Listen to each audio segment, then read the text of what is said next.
ఆ మంచితనం లేనటువంటి వాడు అనుకోండి, వాడు అక్కడ ఉండటమే బెటరు. వాడు ఎక్కడికి వెళ్ళినా కానీ వాడితో కష్టమే. కాబట్టి ఆ చేంజ్, ఆ మార్పు అనేటువంటిది. అందుకనే మనకి పూర్వకాలం కూడా 2 పదాలు ఉపయోగించేవాళ్ళండి. ఒకటేంటంటే ఉద్యమం అనేవాళ్ళు, ఉద్యమం. రెండోది విప్లవం అనే పదం వాడేవారు. రెండు విచిత్రమైన పదాలు. రెండు కూడా ఏంటంటే ఏదో ఒక మార్పు అనేటువంటి దాన్ని ఎక్స్పెక్ట్ చేసేవి. సామాజికంగా, దేశం పరంగా, రాజకీయంగానో, స్థితిగతుల్లో, రాజ్యమో ఏదో ఒక మార్పు. కొంతమంది కలిసి దాన్ని ఒక ఉద్యమంలాగా సాగించేవాళ్ళు. ఆ ఉద్యమం అంతా దేనికోసం? ఏదో ఒక పెద్ద మార్పు రావాలని ఉద్యమాలు చేసేవాళ్ళు. కొన్నిసార్లు ఏమవుతుందంటే విప్లవాలు వచ్చేది. విప్లవం అనేటువంటిది ఏంటి? మార్పు అనేటువంటిది తథ్యం, మారి తీరాల్సిందే సమాజం. ఆ మార్పు అనేటువంటిది ఇక ఎప్పటికీ కొనసాగుతుందన్నమాట, అది ఆగదు ఇంకెప్పటికీ. కాబట్టి అటువంటి మార్పు, ఆ పరివర్తన అనేటువంటిది రావాలి. అర్జునుడిలో ఆ పరివర్తన చూశాడు ఇప్పుడు ఈయన. ఆ పరివర్తన వచ్చేసింది. అందుకని ఏం చేస్తున్నాడు? కృష్ణ, ఇంతకు ముందు ఎప్పుడూ చూడనటువంటి రూపాన్ని నాకు నువ్వు చూపించావయ్యా, ఇంకా దయచేసి ఇంక శాంతించు అని నెమ్మదిగా అడిగాడు. అడిగితే మధ్యలో కూడా ఈ సంజయుడు నిన్న మధ్యలో ఆయన కూడా కలగజేసుకుని చెప్పాడు, ఇత్యర్జునం వాసుదేవస్య. ఈ విధంగా అర్జునుడు వాసుదేవుడితోటి అన్న తర్వాత పునః సౌమ్య వపుః, మళ్ళీ ఏం చూపించాడట? చక్కటి సౌమ్యమైనటువంటి తన యొక్క నిజ రూపాన్ని ప్రదర్శించాడు. ప్రదర్శించిన తర్వాత ఆ రూపాన్ని చూసినటువంటి అర్జునుడు కాస్త ఆ ఉగ్ర రూపం అనేటువంటిది ఉపసంహారం అనేటువంటిది జరిగింది. అప్పుడు కూడా మీరు గమనించండి, ప్రహ్లాదుడు కూడా నృసింహావతారంలో వచ్చి హిరణ్యకశిపుణ్ణి సంహరించిన తర్వాత మామూలు ఉగ్రరూపం కాదండి అది, అంత ఉగ్రరూపం. ఒక సింహంలాగా వచ్చి ఆయన్ని సంహరించి పేగులన్నీ బయటికి తీసి పడేసినటువంటి వాడు. అటువంటి వాడు ఆ ఉగ్రరూపం ఎంతటి ఉగ్రంలోకి వెళ్ళిపోయాడంటే ఆయన తగ్గట్లేదు, ఆయనకి ఆ ఉగ్రం తగ్గట్లేదు ఆయనకి. అంటే మామూలుగా మన వాళ్ళు అంటుంటారు, క్యారెక్టర్లో ఇన్వాల్వ్ అయిపోయాడండి అంటుంటారు. అలాగా ఆ నృసింహావతారంలో విష్ణుమూర్తి ఇన్వాల్వ్ అయిపోయాడు ఆయన. ఆ ఉగ్రం తగ్గట్లేదన్నమాట.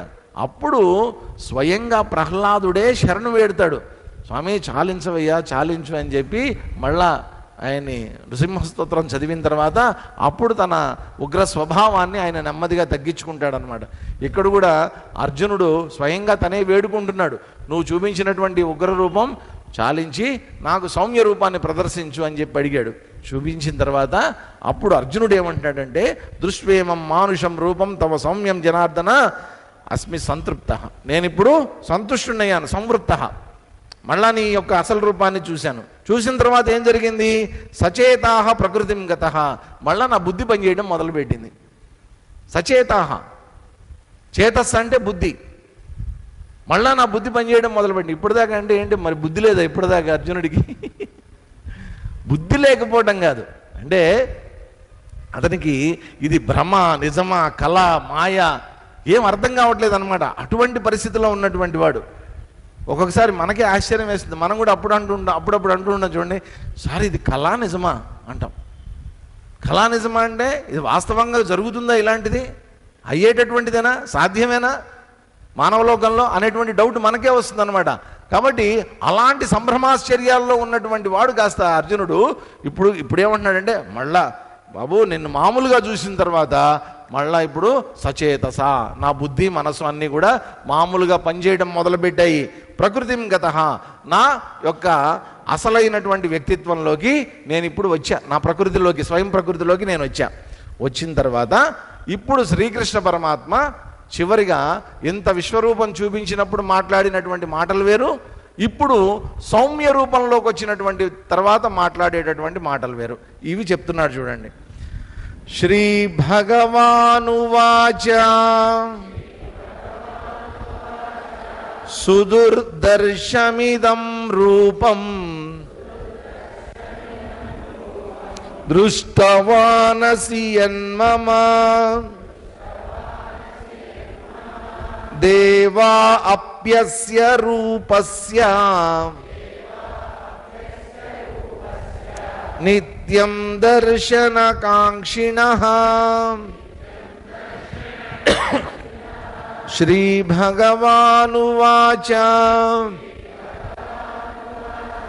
సుదుర్దర్శమిదం రూపం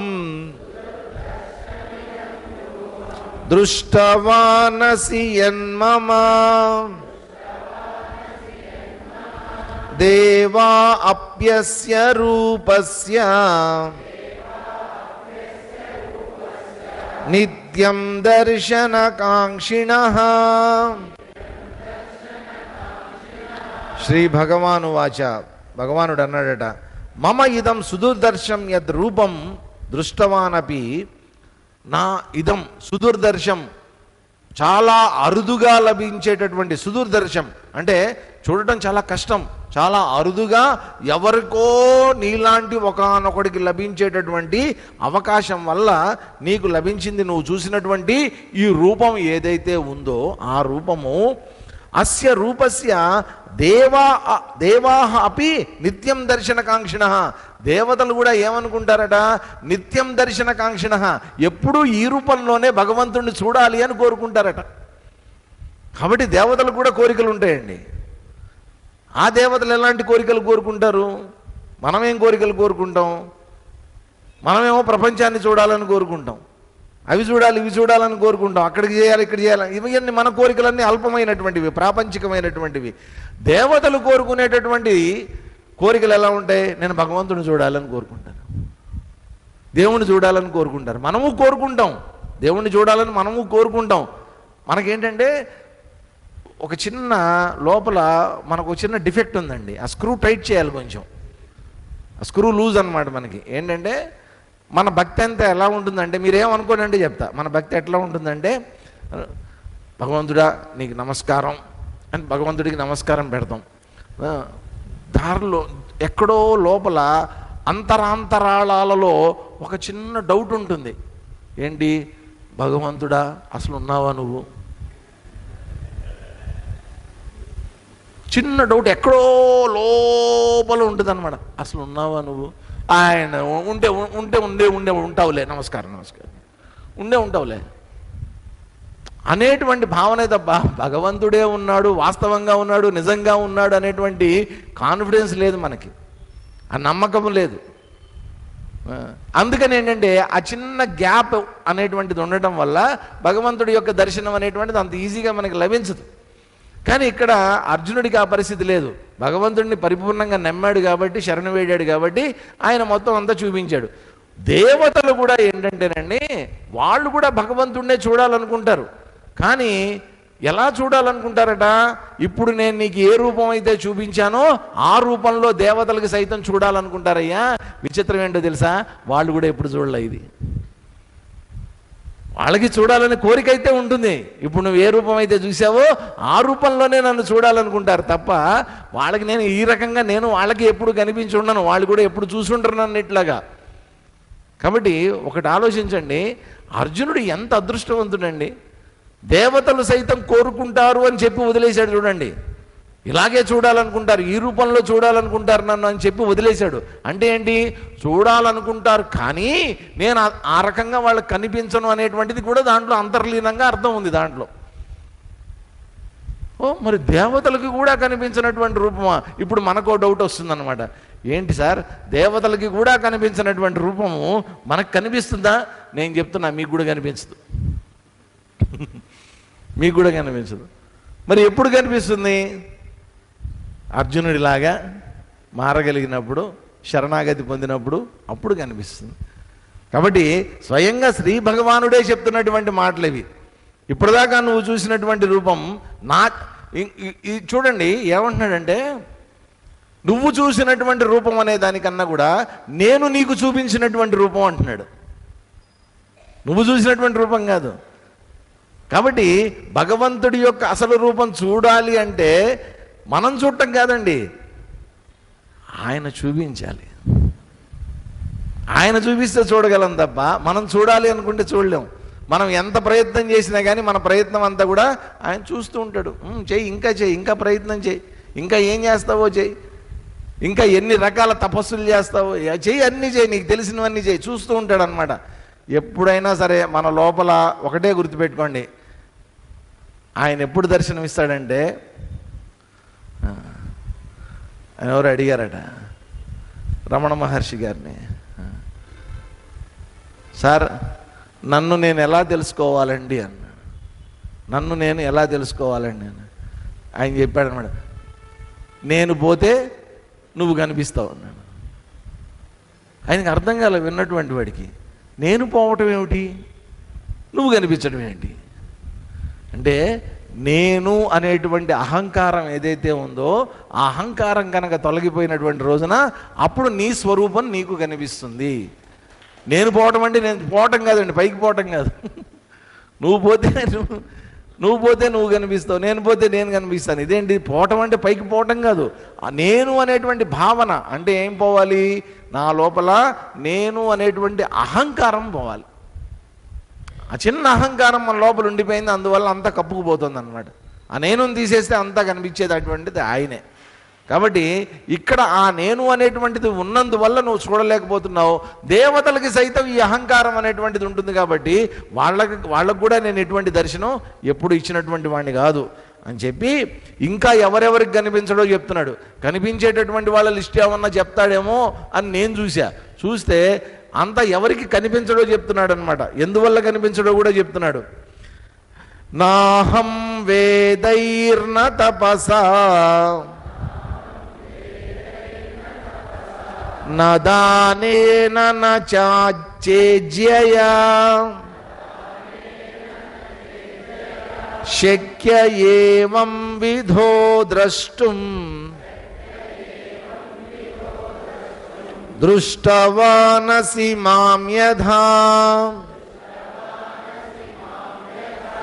నాహం వేదైర్న తపసా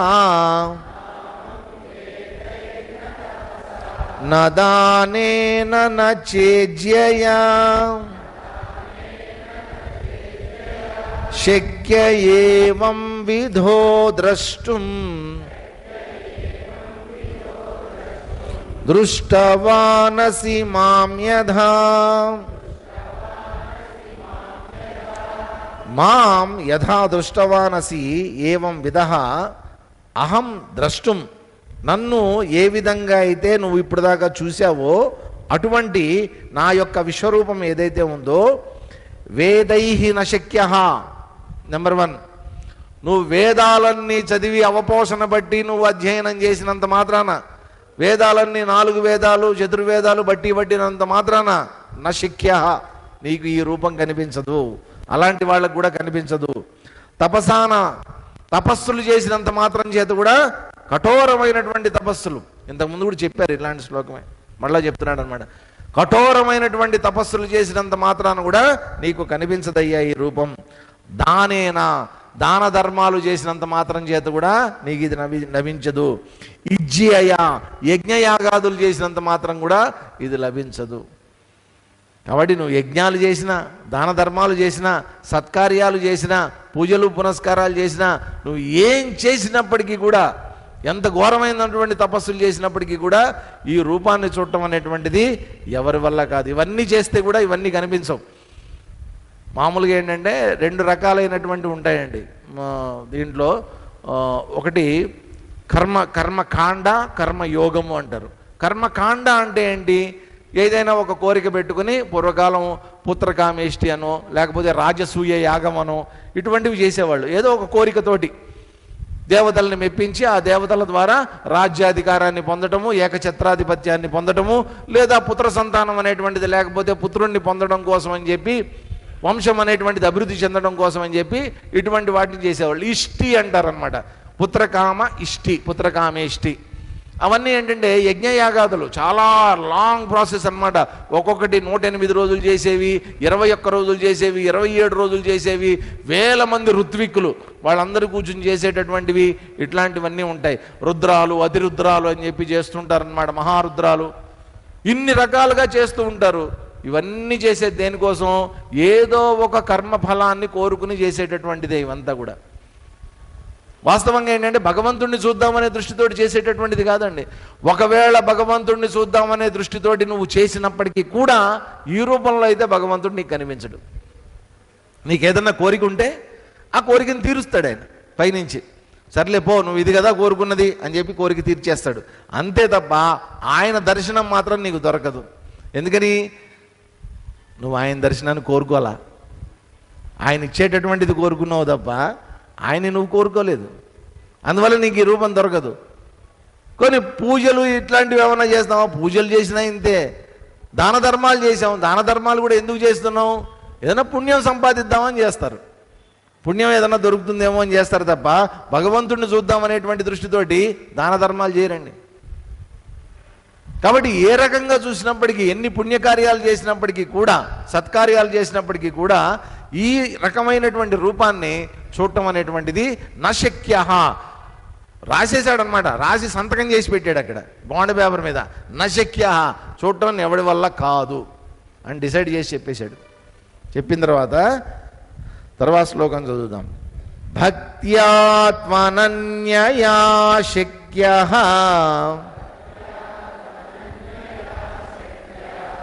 అహమేవం విధోర్జున జ్ఞాతుం ద్రష్టుం చ తత్వేన ప్రవేష్టుం చ పరంతప.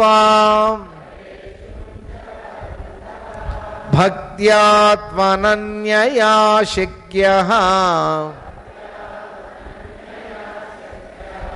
అహమేవం విధోర్జున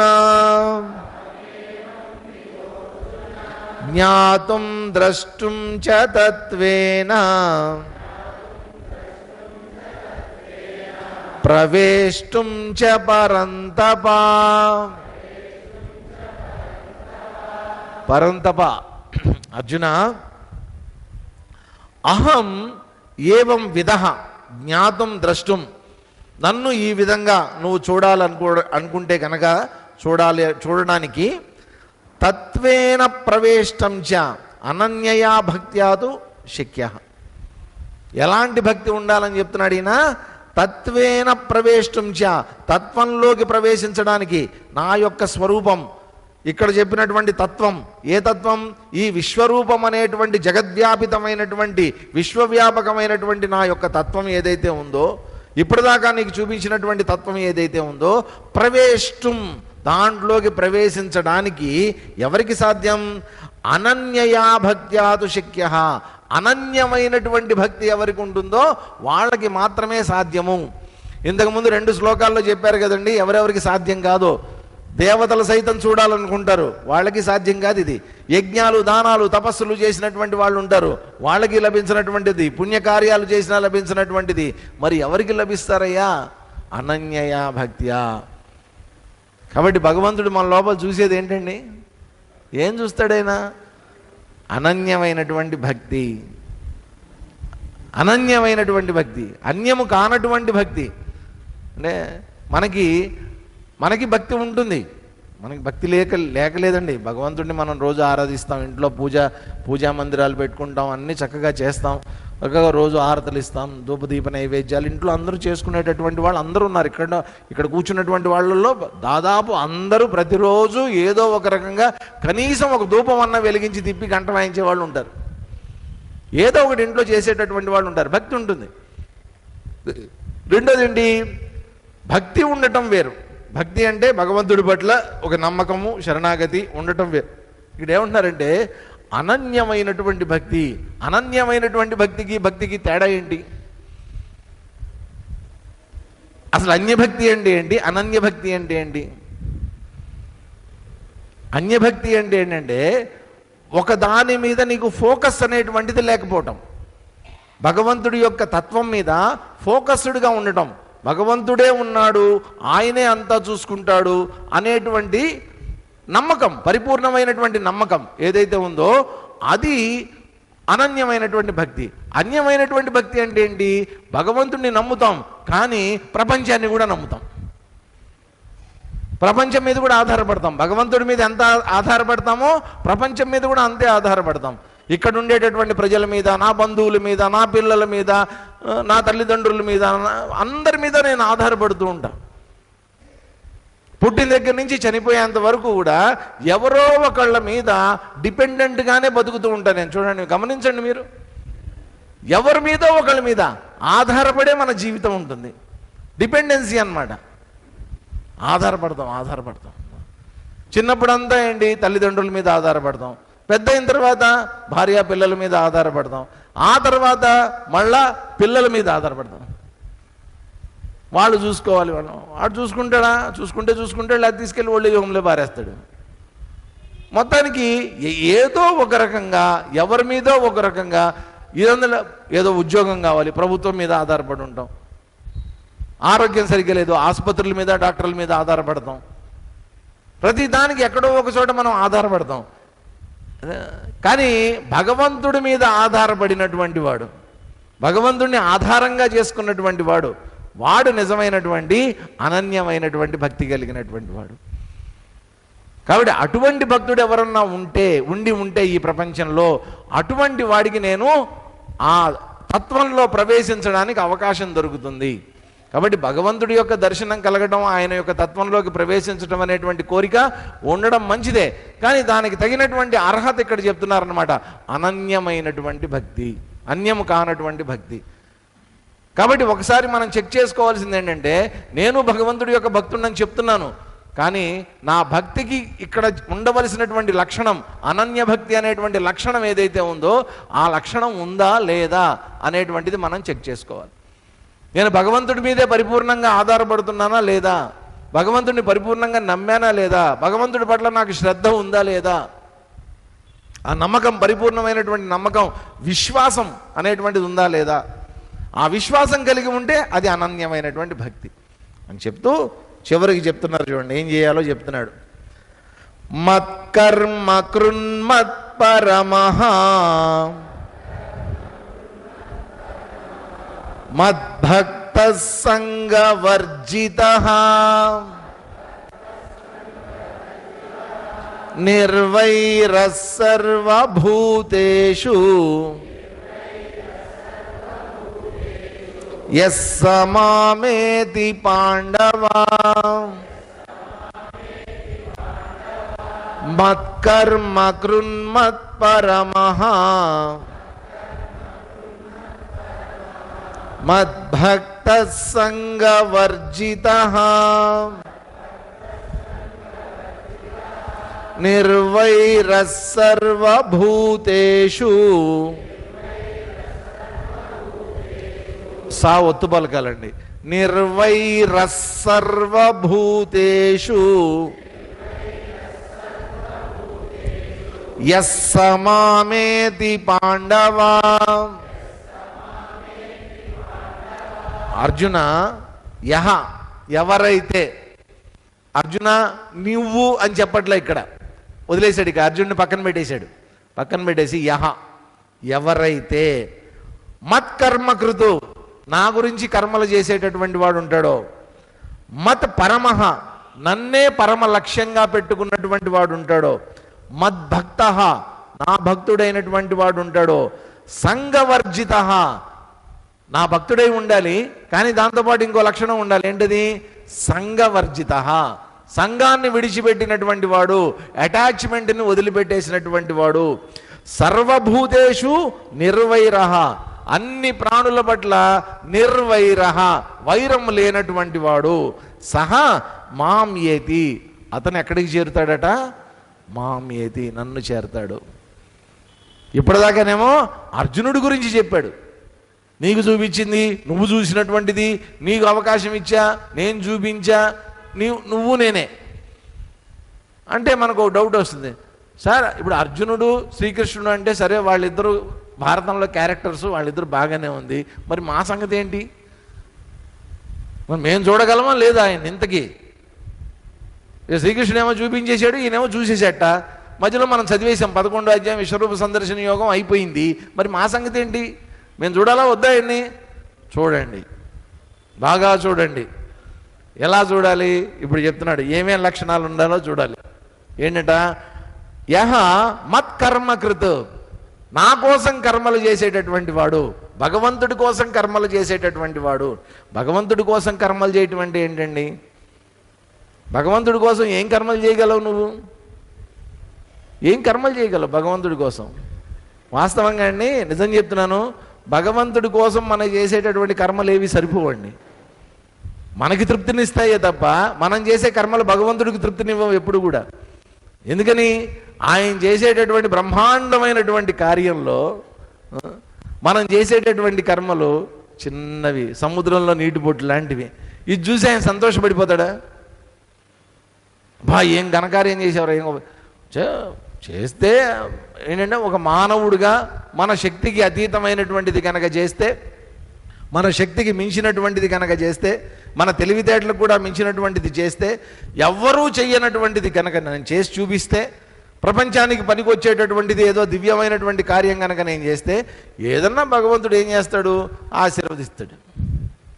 బాగా చేసేవరా నాయన, మంచిది, ఇట్లాగే చక్కగా చేస్తూ ఉండు, నీకు పుణ్యం వస్తుందని ఆశీర్వదిస్తాడు. అంతే తప్ప ఆయన ఏం కనిపించడండి, ఆయన ఏం దర్శనం ఇవ్వడు. కానీ ఇక్కడ ఏం చెప్తున్నాడు? మత్కర్మకృతు. మత్కర్మకృతు అంటే ఒకటే గుర్తుపెట్టుకోండి, ఇప్పుడు భగవంతుణ్ణి చూడటం కోసం, భగవంతుడి కోసం కర్మలు చేయటం కన్నా కూడా ఏం చేస్తే బెటర్ చెప్పండి? ఆయన కోసం కర్మలు చేయటం అంటే ప్రతిఫలాపేక్ష లేకుండా చేసేటటువంటి కర్మయోగం కింద మారిపోతుంది, అయిపోతుంది, అక్కడితో అయిపోయింది అనమాట. ప్రతిఫలాన్ని ఆపేక్షించట్లా, నా లోపల వాసనలు అనేటువంటివి క్షయమైపోయాయి, నా సంస్కారాలు అనేటువంటివి బాగుపడ్డాయి, నా అంతఃకరణ శుద్ధి అనేటువంటిది జరిగింది, అయిపోయింది అక్కడితోటి. ప్రతిఫలాపేక్ష లేకుండా చేయటం అనేటువంటిది ఒకటి. మరి వచ్చిన ఫలితం ఏం చేయాలి? ఇక్కడ పెద్ద క్వశ్చన్ ఉంది. నువ్వు ప్రతిఫలాపేక్ష లేకుండా చెయ్యి, ఎవ్వరు వద్దనట్లా, కానీ ఫలితం అనేది ఒకటి వస్తుంది కదా. నేను ఒక మంచి పని చేశానండి, 10 మందికి సహాయం చేశా, ఊరికి నేను అంటున్నా 10 మందికి సహాయం చేశా. 10 మందికి సహాయం చేయడంలో నేనేమి ప్రతిఫలాపేక్ష, వాళ్ళు నన్ను గౌరవించాలి, నన్ను గుర్తుపెట్టుకోవాలి, రేపొద్దున నేను సహాయం చేసినటువంటిదంతా అప్పుతో సహా తీర్చేయాలి, నేనేం కోరుకోలే. నేను ఇవ్వాలనుకున్నా ప్రతిఫలాపేక్ష లేకుండా ఇవ్వాలనుకున్నటువంటిది ఏదో 10 మంది చదువుకోవటం కోసమో దేనికోసమో నేను దానం చేసేసా, అయిపోయింది, అక్కడితో క్లోజ్ కదా. నేనేం కోరుకోలే. కానీ ఒకటి గుర్తుపెట్టుకోండి, నువ్వు ఫలితాన్ని కోరుకోలేదు, కానీ ఒక ఫలితం అనేటువంటిది వస్తుందా రాదా?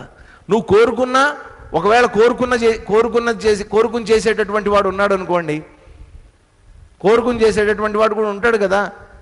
నేను వాడికి సహాయం చేశానండి, వాడు నన్ను గుర్తించాలండి, నన్ను పొగడాలండి, నన్ను గుర్తుపెట్టుకోవాలండి, నా గురించి 10 మందికి చెప్పాలండి, నన్ను సత్కరించాలండి అని అనుకునేవాడు కూడా ఉంటాడు కదా. నేనేమో అనుకోకుండా చేస్తున్నాను, ఇంకొకడేమో అనుకుని చేస్తున్నాడు, అంతే తేడా. కానీ ఫలితం అనేటువంటిది వస్తుంది కదా ఖచ్చితంగా. అనుకున్న వాడికి అనుకోని వాడి అయినా కానీ అవతల వాడు గుర్తించడమో పొగడటమో ఏదో ఒకటి చేయడం అనేది జరుగుతుంది కదా. మరి వచ్చినటువంటి ఫలితాన్ని ఏం చేయాలి?